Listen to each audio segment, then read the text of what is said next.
దినం దేవుని వాగ్దానం. ఈ ఉదయకాల సమయంలో ఈ దినం దేవుని వాగ్దానం అనే చక్కటి ఆత్మీయ కార్యక్రమానికి ప్రేమతో మిమ్మల్ని ఆహ్వానిస్తూ, ఎలా ఉన్నారు దేవుని బిడ్డలారా? బాగున్నారా? ఉదయం దేవుని వాక్యం చదువుతున్నారా? ప్రార్థన చేసుకుంటున్నారా? ఎందుకంటే మన జీవితాల్లో దేవుని వాక్యము, ప్రార్థన, ఆత్మీయత ఇవి కలిగి ఉండాలి. శత్రువు అటాక్ చేస్తున్న డేస్లో దేవుని ప్రేమ, దేవుని కనికరము, దేవుని వాత్సల్యత మనకి చక్కటి వాగ్దానాలు మనకి ఇస్తూ ఉన్నాడు. ప్రభు ఇస్తున్న శ్రేష్టమైన ఈ చక్కటి వాగ్దానాలను బట్టి దేవుని స్తుతించండి. ఈ దినము దేవుని వాగ్దానం, ఎడారిలో ఉన్న నీ జీవితానికి, నలిగిపోయిన నీ జీవితానికి, విరిగిపోయిన నీ జీవితానికి ఎంత కృప చూపించాడో ఈరోజు అదే కృప నీకు పంచబోతున్నాడు. నా ప్రియ సహోదరి సహోదరుడా, ఈ చక్కటి వాగ్దాన కార్యక్రమం ప్రతి ఒక్కరూ వినండి, అందరికీ షేర్ చేయండి. మరీ ముఖ్యంగా ప్రతి దినం ఈ వాగ్దానాన్ని బట్టి ప్రభుకి మహిమపరచండి. దేవుడిస్తున్న ఈ శ్రేష్టమైన చక్కటి కార్యక్రమాన్ని నిజంగా మన జీవితాలకు ఉపయోగకరంగా దినము దేవుడు అనుగ్రహిస్తున్నాడు. చూడండి, సముద్రాన్ని చూస్తున్నారు కదా, ఎంత ప్రశాంతంగా ఉంటుందో. కానీ ఇది చాలా ప్రమాదం అయినప్పటికీ దీనికి ఎల్లలు వేసినవాడు, దీనికి హద్దులు వేసినవాడు, దీనిని ఆజ్ఞాపించిన దేవుడే మన దేవుడు. ఆయన సముద్రం మీద ప్రయాణం చేశాడు కదా. అలల పైన నడిచిన నా యేసయ్య, అలల మీద నడిచాడండి యేసయ్య. ఆయన పాదం ఇట్లా అలల పైన పెట్టాడట. అంటే ఆయన ఎంత శక్తిమంతుడో మనం అర్థం చేసుకోవాలి. అది చూసి పేతురు, నేను నడుస్తా అయ్యా, నన్ను నడిపిమన్నాడు. అంటే సముద్రం మీద నడిచాడు ఆయన. ఎంత గొప్ప దేవుడు కదా. మనం సింపుల్గా చూస్తాం. అర్ధరాత్రి సముద్రం మీద నడుచుకుంటూ వస్తుంటే అనుకున్నారు భూతం అని ఎగిరారు. ఎవరు? ఆ యొక్క శిష్యులు. కానీ సముద్రం పైన నడిచిన నా దేవుడు నిన్ను శ్రమల పైన నడిపించబోతున్నాడు. శ్రమలు నీ కింద ఉంచి నిన్ను అత్యధికంగా ఆశీర్వదించబోతున్నాడు. నిన్ను ఆ విధంగా స్టాండ్ చేయబోతున్నాడు. అందుకని ఉదయకాల వాగ్దానం నేను చదువుతున్నాను. ఈరోజు చక్కటి శ్రేష్టమైన వాగ్దానం వినండి.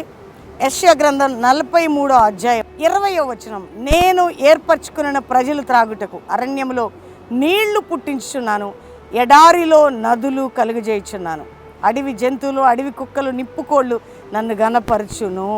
చూడండి, యెషయా గ్రంథం 43వ అధ్యాయం 20వ వచనంలో, నా ప్రజలకి నేను అరణ్యములో నీటిని కదండి, ఆ యొక్క భయంకరమైన ఎడారిలో నదులు, అరణ్యములో నీరు, వారికి ఎండిపోయిన బ్రతుకుల్లో ఒక చక్కటి ఆశ ఏదైనా చిన్నది ఉంటే ఎలా ఉంటుందో మీరు యెషయా గ్రంథం 43:20లో చూస్తే, నేను ఏర్పరచుకున్న ప్రజలకి నీళ్లు తాగుటకు అరణ్యములో నీళ్లు పుట్టిస్తున్నాను నేను. చూడండి, కొండల మధ్యలో వాటర్, ఈ ప్రశాంతమైనటువంటి ఇంత చేసిన దేవుడు, ఇలాంటి కార్యాలు చేసిన దేవుడు నీ కొరకు ఏదైనా చేస్తాడు ఆయన. వింటున్నారా? నేను ఏర్పరచుకున్న, నువ్వు దేవుడి ఏర్పాట్లో ఉన్న బిడ్డవి, దేవుడు ఎన్నుకున్న బిడ్డవి, దేవుని ఏర్పాట్లో ఉన్న కుమార్తెవి, కుమారుడివి. ఆయన ఏర్పరచుకున్న వారికి ఎర్ర సముద్రంలో 2 పాయలు చేసినవాడు, అరణ్యంలో నీటిని పుట్టించినవాడు. చూడండి, ఈరోజు నీ కుటుంబంలో దేవుడు నిన్ను ఏర్పరచుకున్నాడు కాబట్టి నీ కొరకు ఏదైనా చేయబోతున్నాడు. అందుకని ఈరోజు వాగ్దానం రిసీవ్ చేసుకొని నమ్ము. ఏదైనా చేయగలను, నేను నిన్ను ఎన్నుకున్నాను, ఏర్పాటు చేసుకున్నాను, నీ కొరకు నేను ఏదైనా చేయగలను. ఎంత చక్కటి మాట అండి. కాబట్టి నేను ఏర్పరచుకున్న నా ప్రజలు, ఏర్పాటు చేసుకున్న దేవుని బిడ్డ, నీకోసం ఏదైనా చేసిండి దేవుణ్ణి కలిగి ఉన్నావు. నువ్వు ధైర్యం తెచ్చుకో. ఇప్పుడు ఈ ప్రాంతాన్ని చూస్తున్నప్పుడు మీకేమనిపిస్తుంది? దేవుడు అలాంటి కార్యాలు చేసిన దేవుడు, అలాంటి కృపను చూపిన దేవుడు. నీ పిల్లల విషయంలో, నీ భర్త విషయంలో, నీ వ్యాపార విషయంలో, నీ ఉద్యోగ విషయంలో ఇదే కార్యాన్ని చేయబోతున్నాడు. కాబట్టి అందరూ ఈ వాగ్దానాన్ని బట్టి దేవునికి థ్యాంక్స్ చెప్పండి. ఈ ప్రశాంతంగా మీరు చూస్తున్నారు కదా ఇక్కడ కదా, దీన్ని చూసినప్పుడు ఏమనిపిస్తుందండి మీకు? దీన్ని చూస్తున్నప్పుడు అనిపిస్తుంది దేవుడు నిజంగా నమ్మదగిన దేవుడు, మనల్ని ఆశీర్వదించే దేవుడు, మన జీవితాలకి విలువనిచ్చే దేవుడు, వెలుగునిచ్చే దేవుడు, అద్భుతాలు చేసే దేవుడు. అంత గొప్ప దేవుని కలిగి ఉన్నాం. ఈరోజు దేవుని స్తుతిద్దాం, దేవుని ఆరాధిద్దాం, దేవుని మహిమపరచుదాం. అందరం కలిసి దేవునికి థ్యాంక్స్ చెప్పి ప్రార్థన చేసుకుందాం. తండ్రి, ఉదయకాలం నువ్వు ఇచ్చిన ఈ వాగ్దానాన్ని బట్టి స్తోత్రం. అవునయ్యా, నువ్వు ఏర్పాటు చేసుకున్న బిడ్డల కొరకు నువ్వు సమస్తము చేసిన దేవుడు. రక్షణ లేని వారికి రక్షణ, పాపక్షమాపణ, రోగులకి స్వస్థత, వ్యాధిలో ఉన్న వారికి విడుదల.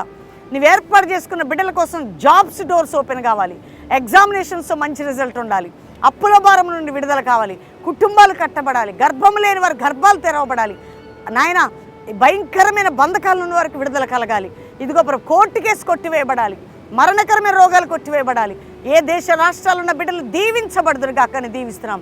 అంతేకాక ప్రభా, ఈరోజు ఎవరిది మ్యారేజ్ అయిన కుటుంబానికి శుభము, దీవెన వాగ్దానం నెరవేర్చబడును గాక.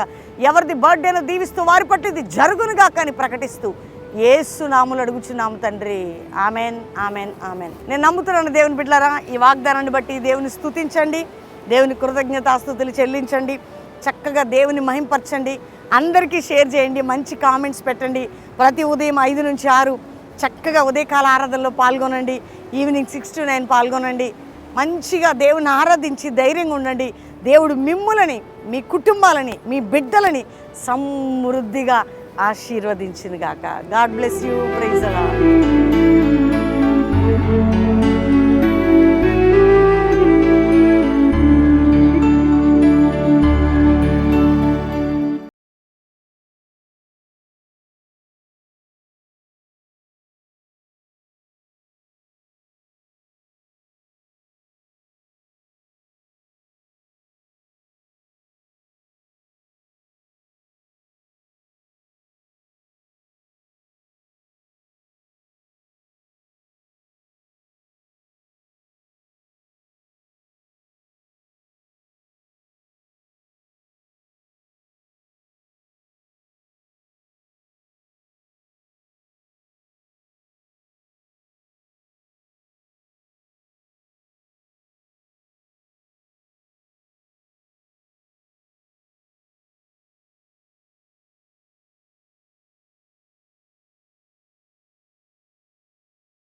This is not an ordinary revival.